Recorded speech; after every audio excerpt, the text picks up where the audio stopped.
మనకు కోతలు అనేవి జరుగుతుంది.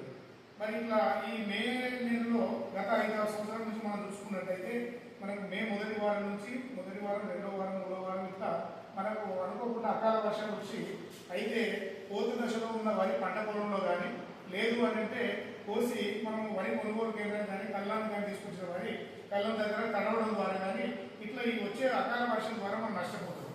మరి ఇలా నష్టపోతున్నప్పుడు రైతులు జరిగే ఈ నష్టాల నుంచి మనము తప్పించుకోవడానికి, రికవరీ కావడానికి, ఈ నష్టం నుంచి మనం అధిగమించడానికి రైతు సోదరులు ముఖ్యంగా ఏంటంటే మనం సీజన్ను కొంచెం అడ్వాన్స్ చేసుకోవాలి.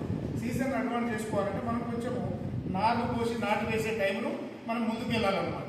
మరి ఇలా ముందుకు వెళ్ళాలంటే ముందు వానాకాలం పంటను మనం ముందుకెళ్ళినట్టయితే దాని తర్వాత మనం ఏదైతే యాసంగి పంట ఉందో యాసంగి పంటను కూడా మనము ముందుకు వెళ్ళడానికి అవకాశం ఉంటుంది. కాబట్టి రైతు సోదరులందరూ కూడా వానాకాలం పంట సంబంధించి నారు పోయడానికి జూలై లేదా ఆగస్టు నెలలోనే మనం నారు పోయడానికి నిర్ణయించుకోవాలి. ముఖ్యంగా జూలై నెలలో కనుక నారు పోసినట్టయితే నెల రోజుల్లో కూడా మనకు నారు ఎదుగుతుంది. కాబట్టి ఆగస్టు, సెప్టెంబర్, అక్టోబర్, నవంబర్ దాదాపు నవంబర్ నెలాఖరికల్లా కోతలన్నీ కూడా అయిపోయి మనకు ధాన్యం మనకు చేతికి అందడం జరుగుతుంది. అదేవిధంగా నవంబర్ కల్లా మనం వానాకాలం మొదటి పంటను మనము ధాన్యాన్ని తీసుకున్న వెంటనే డిసెంబర్ నెలలో మొదటి వారంలో కనుక మనము యాసంగి పంటకు సంబంధించిన నారు పోసినట్టయితే డిసెంబర్, జనవరి, ఫిబ్రవరి, మార్చి, ఏప్రిల్ వరకల్లా కంప్లీట్గా అన్ని పొలాలు కూడా మనము కోతకు వచ్చేసి మనం ధాన్యాన్ని తీసుకోవడం జరుగుతుంది.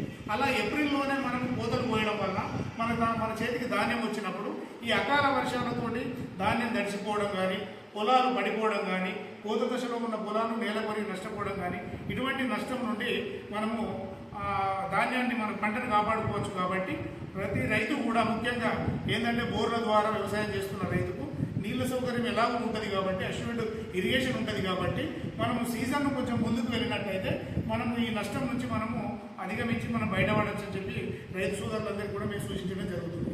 అదేవిధంగా మందమరి మండల పరిధిలోని రైతు సోదరులందరికీ నమస్కారము.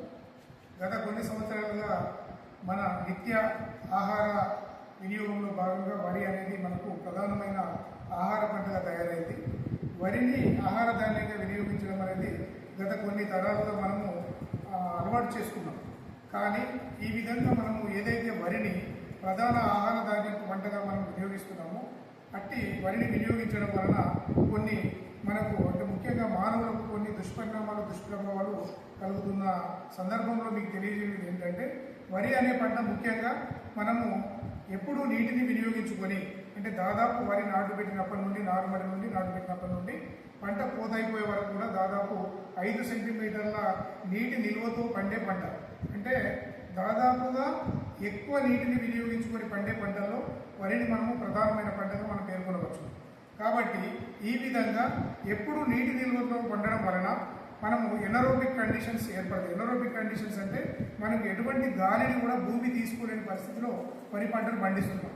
అంటే భూమి లోపలికి గాలి చొచ్చుకుపోలేని స్థితిలో మనము వరి పంట అనేది పండుతుంది.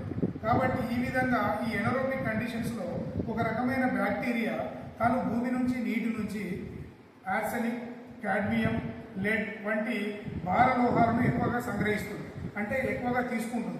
ఇటువంటి భారలోహాలను హెవీ మెటల్స్ని ఎక్కువగా తీసుకొని అది మళ్ళీ మనకు వరి గింజలో దాన్ని ఇముడ్చుతుంది, అంటే ఇన్సర్ట్ చేస్తుంది అన్నమాట. ఆ రకంగా అటువంటి లోహాలు ఇమిడిన వరి ధాన్యాన్ని మనం ఆహార ధాన్యంగా మనం తీసుకోవడం వలన మనకు ఊపిరితిత్తులకు సంబంధించిన క్యాన్సర్లు, చర్మానికి సంబంధించిన క్యాన్సర్లు, కిడ్నీకి సంబంధించిన వ్యాధులు, ఇక తదితర వ్యాధులన్నిటి కూడా మనకు ఈ భారలోహాలన్నిటివి వరి ద్వారా తీసుకోవడం వల్ల కారణమవుతుంది.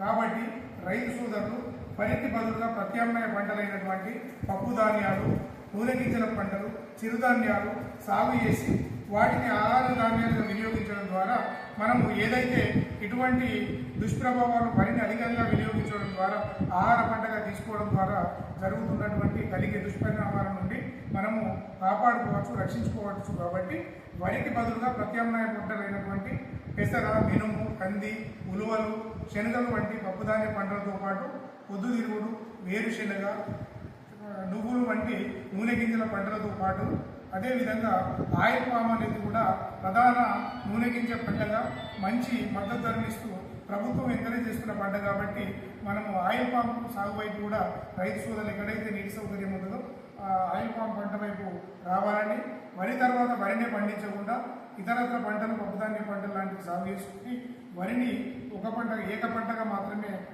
సాగు చేయాలని చెప్పి రైతు సోదరులందరినీ కూడా రిక్వెస్ట్ చేస్తూ ఈ రకమైన సాగు విధానానికి రైతులు అలవాటు పడాలని, సహకరించాలని వ్యవసాయ శాఖ మందమతి తరఫున రిక్వెస్ట్ చేస్తున్నాం. Thank you.